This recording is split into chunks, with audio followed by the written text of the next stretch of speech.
Chapter 5. Okay, 2 key learning objectives.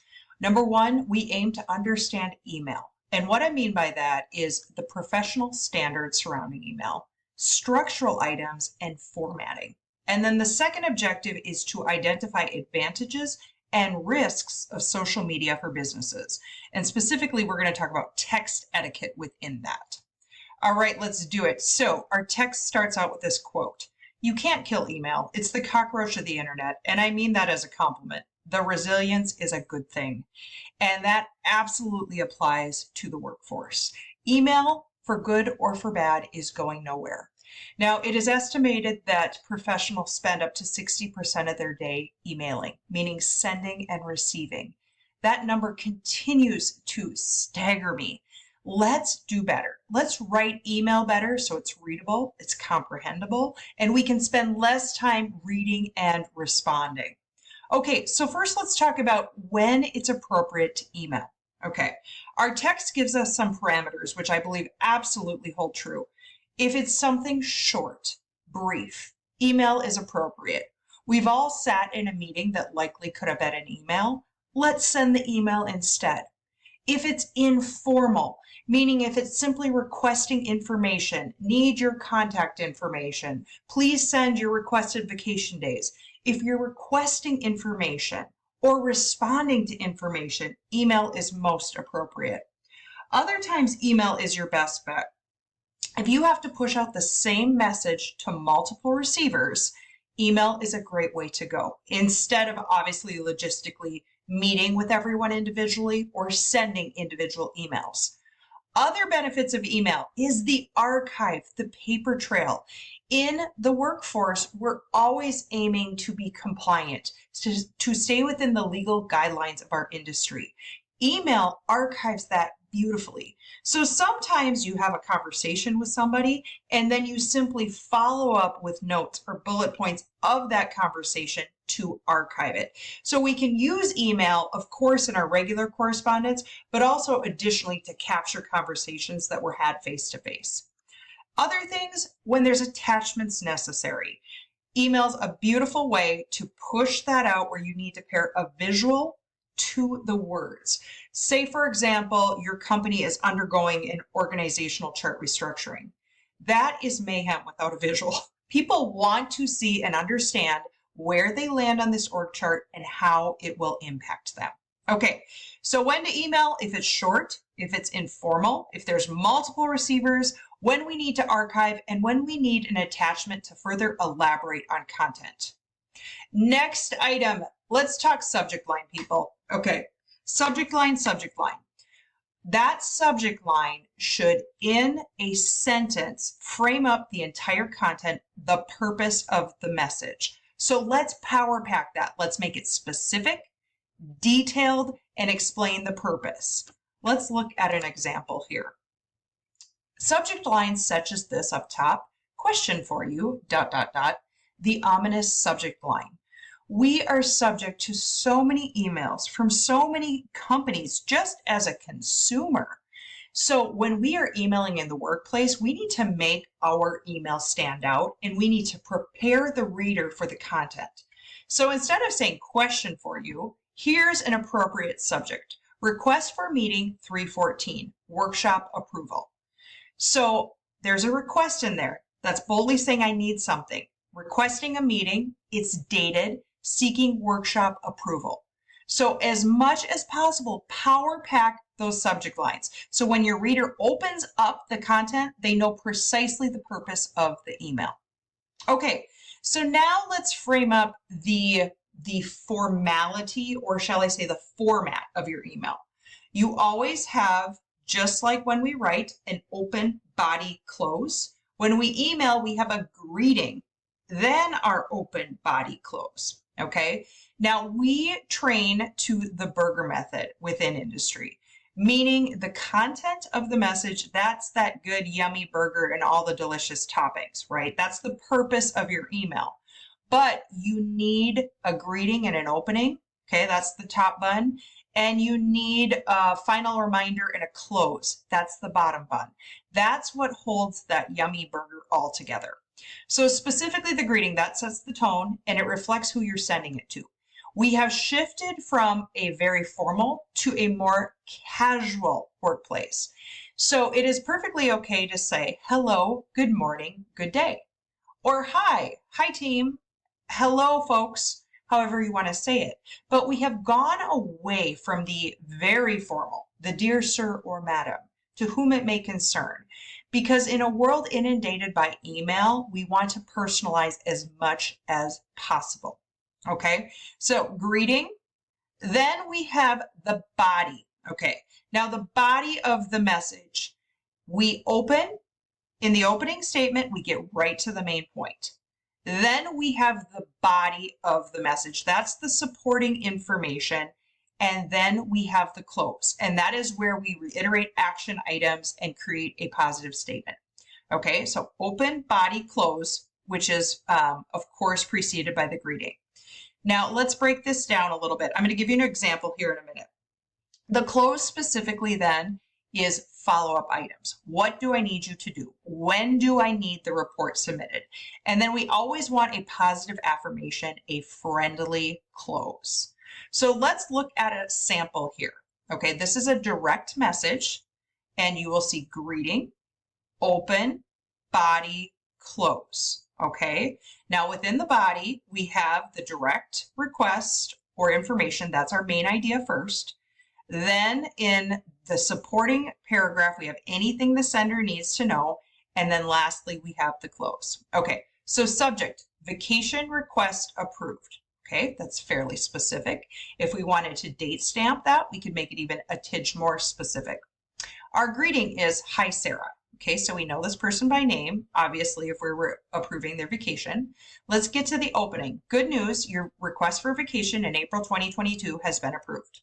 Okay, now notice we instantly told them the main idea. Your vacation request was approved. We even indicated that in the subject line. So instantly we've set our reader off on a positive tone.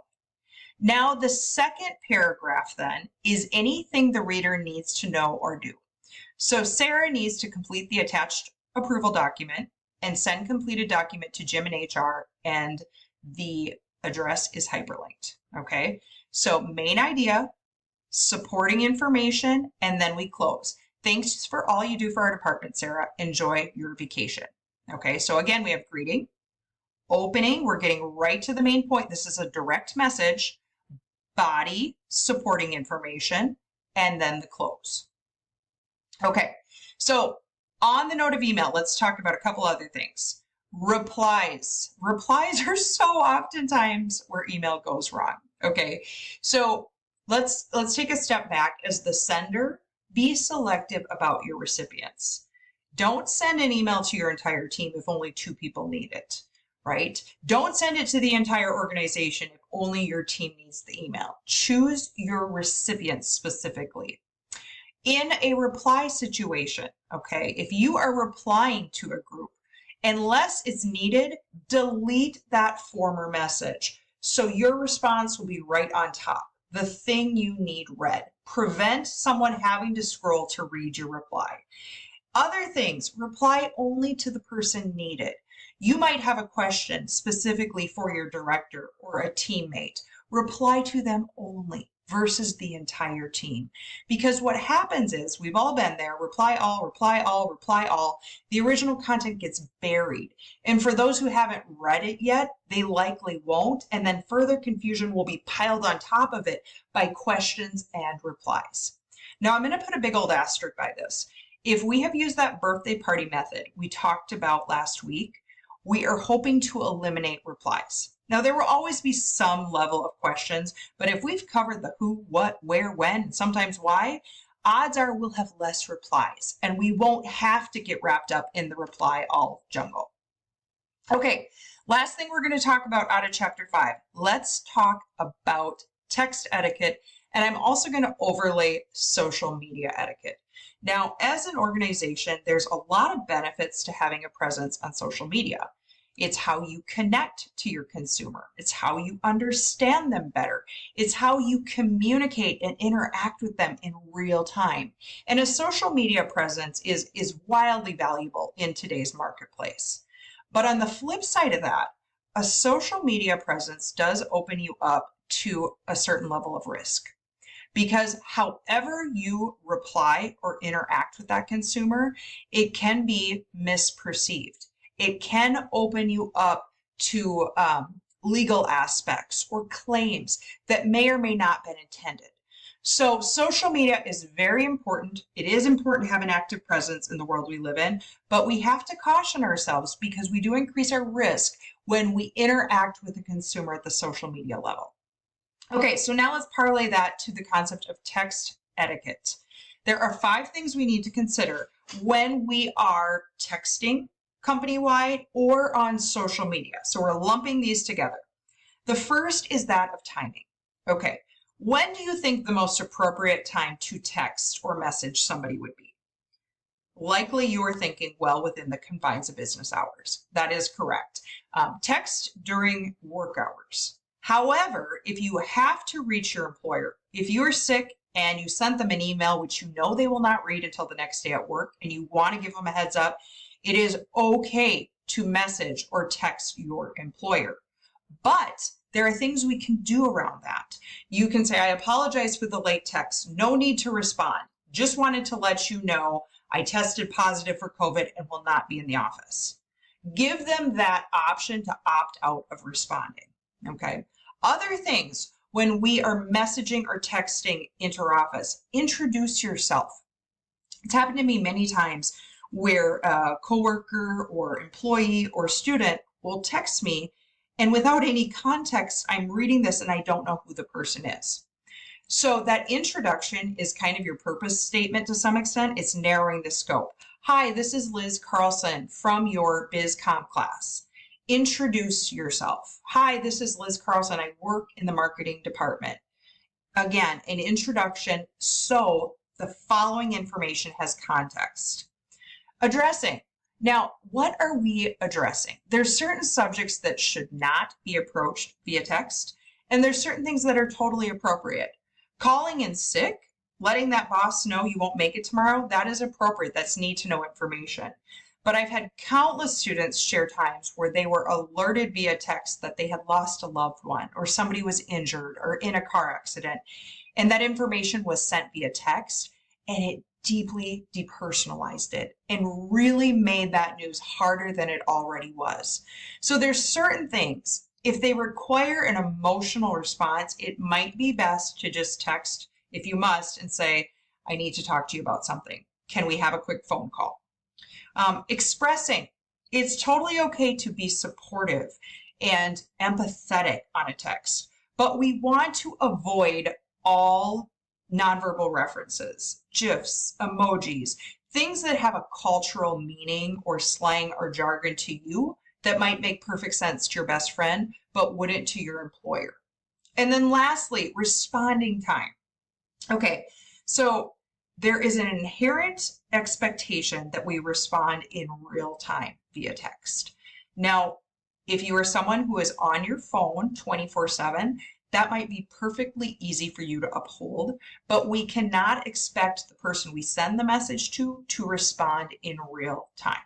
Which is why if we send that late text message to our employer, we might say, no need to respond, I just wanted to give you a heads up, where we want to give that person the out, okay? So text etiquette, social media etiquette. Okay, so that is a glance at Chapter 5, short workplace messages and media.